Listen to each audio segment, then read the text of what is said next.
Nilkant Mishra, the Indian economy has been poised for takeoff for a long time now. First we had the Russia-Ukraine conflict on the back of the pandemic, which created uncertainty globally, had a shadow on India as well, and now the Israel-Hamas conflict. From your lens, as someone who's a key part of government and also a renowned economist on the outside, how are you seeing all of what Martin Wolf is saying about the impact globally pan out in the context of the Indian economy? Nilkant Mishra. So as Martin was saying, I think GDP and energy are very deeply intertwined, and India net imports 48% of its dense energy needs. So if energy prices globally start going up, then India will be very badly impacted. There is a way to quantify that. India net imports about 1.6 billion barrels every year. So every dollar per barrel is about 1.6 billion dollars. And in, say, the medium scenario, if the midpoint of that range is about, say, $25 higher than here, then we are talking about $38 billion just of higher oil imports. So the terms of trade become adverse. India starts paying $38 billion extra. That's about 1% of GDP, because our GDP is about $3.6 trillion.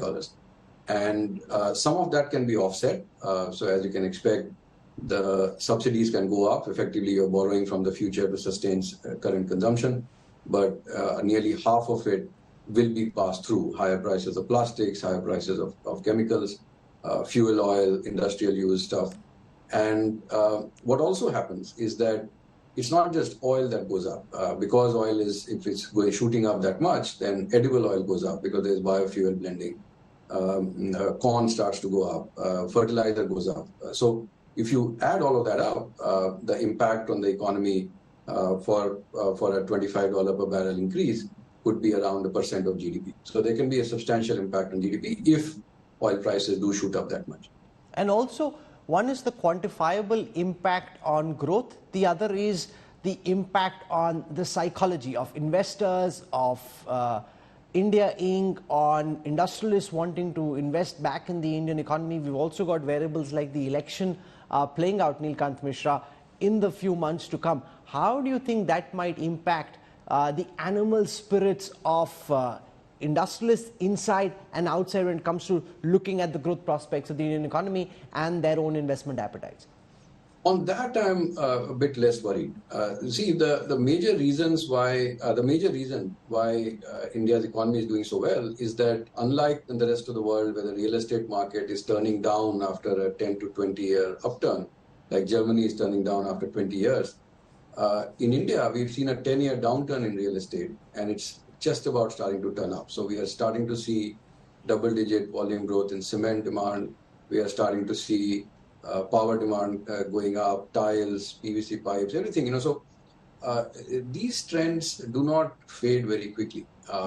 What has been happening also is that electricity demand, and we are starting to see after 10 years of chronic underinvestment in power generation capacity because of the excesses that happened a decade back, that we are now at the peak of the cycle. Like in September, when heat waves were peaking, we actually had started seeing shortages of power.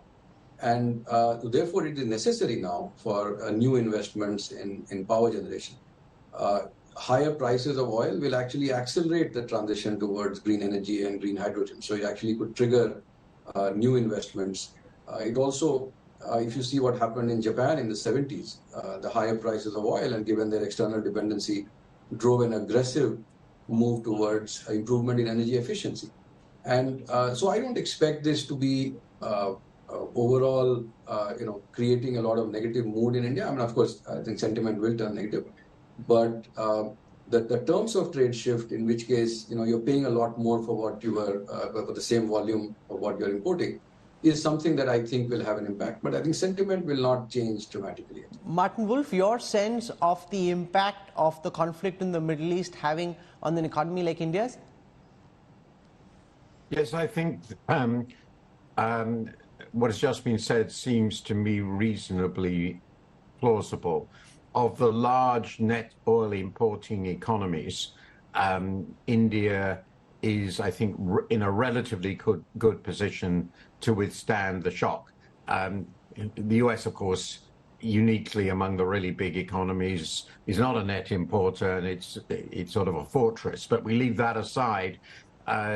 India's real estate cycle indeed has turned around. The financial sector seems, from what I've seen, I wrote about this in July, in pretty good shape. There seems to be a fair amount of animal spirits. It's a large country with a large domestic market. Trade is more important than it used to be, but not that important. So barring some really big global catastrophe, I would have thought India is in a pretty good position to survive. But all I would stress is these scenarios I put forward are very iffy. I think the small and medium one are pretty well defined. But if we do get into a situation when there is are major hostilities in the Gulf itself involving Iran, possibly be prepared to lash out at other countries in the Gulf, then the consequences could conceivably be a bigger disruption than we've ever seen before in oil flows. And if that happens, the global implications are getting to a territory we just haven't experienced. And it's a tail risk. I think it's a very small tail risk, but it's there, and one has to take this into account in one's planning, particularly for a country, a big country like India.